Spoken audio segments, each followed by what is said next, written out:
Welcome to Shukla study point. आप सभी का स्वागत है आपके अपने YouTube channel Shukla study point में। मैं शिवम शुक्ला आप सभी दोस्तों का हार्दिक स्वागत करता हूं।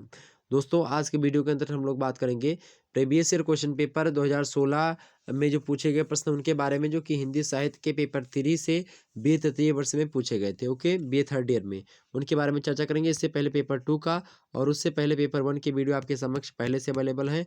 आइए बात कर लेते हैं पेपर 3, जिसका नाम क्या है, प्रयोजन मूलक हिंदी, उससे कैसे प्रश्न पूछे गए थे। पेपर 2 के जो है प्रश्नों को हमने बता ही दिया था ऑलरेडी, आप लोगों ने उसको देखा।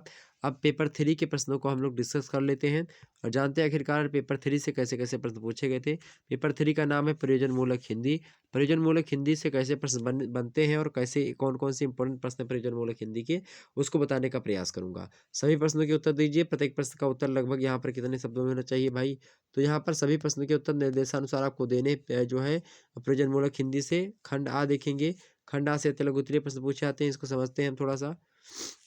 नोट में दिया है कि सभी प्रश्नों के उत्तर दीजिए। प्रत्येक प्रश्न का उत्तर लगभग 50 शब्दों में आपका होना चाहिए। पहला प्रश्न है कि प्रिंट मीडिया क्या है। प्रिंट मीडिया के बारे में आपको 50 शब्द बताने थे।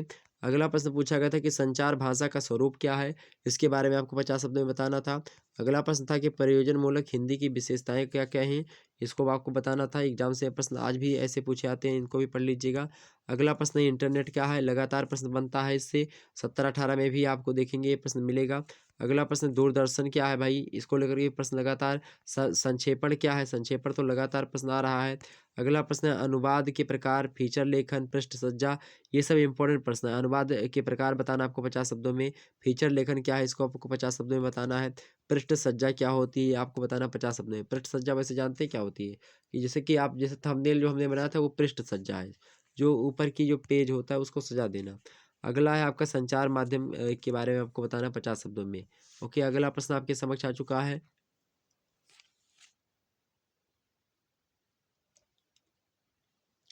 अगला प्रश्न आपके समक्ष आ चुका है, खंडवा से देखेंगे। खंडवा से जो प्रश्न पूछे जाते हैं लघु उत्तरीय टाइप के प्रश्न होते हैं। यहाँ पर नोट दिया होता है कि सभी प्रश्नों के उत्तर दीजिए। प्रत्येक प्रश्न का उत्तर लगभग 200 शब्द में आपका होना चाहिए। देखेंगे प्रश्न, जनसंचार के प्रमुख माध्यमों का विश्लेषण कीजिए। पहला दीर्घ मतलब लघु उत्तरीय का प्रश्न है आपका ये। दूसरा प्रश्न तीसरा अथवा करके दूसरा दिया है कि पत्रकारिता का आशय स्पष्ट कीजिए। तो चाहे ये प्रश्न करोगे चाहे ये प्रश्न करेंगे, नंबर आपको बराबर मिलेगा। ठीक है, 10 नंबर के प्रश्न है, ये बात भी ध्यान रखेंगे।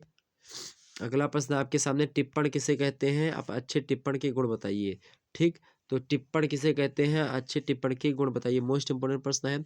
अथवा भाव पल्लवन से आप क्या समझते हैं, लगातार प्रश्न भाव पल्लवन टिप्पण इन सभी से पूछे आते हैं।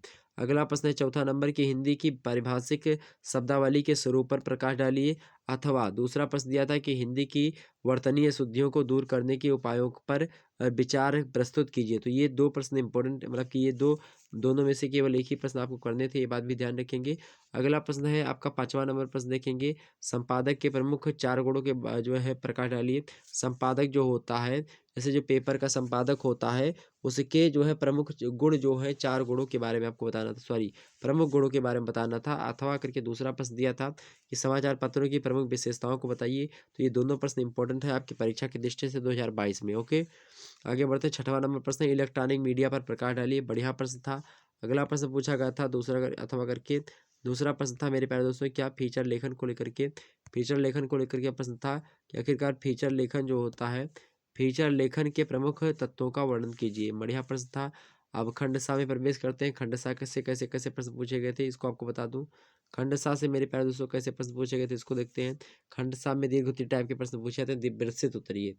किन्हीं 2 प्रश्नों के उत्तर यहाँ से करने होते हैं। 5 प्रश्न दिए होते हैं और प्रत्येक प्रश्न अर्थात पहला एक प्रश्न को आपको 500 शब्दों में लिखना होता है। इस प्रकार से 2 शब्दों को मतलब 2 प्रश्नों के उत्तरों को आपको कितने में लिखना होगा, 1000 शब्दों में। ओके, पहला प्रश्न आपके सामने है यहाँ का दीर्घ उत्तरीय का और पूरे के पूरे पेपर का 7वां नंबर प्रश्न कि प्रयोजन मूलक हिंदी से क्या तात्पर्य है, इसके उद्देश्य पर प्रकाश डाले। तो ये प्रश्न एक प्रकार से स्टार लगा लीजिए। अब की बार, या अब की बार क्या हर बार आता है, तो अब की बार कहना तो उचित नहीं, एकदम सही है।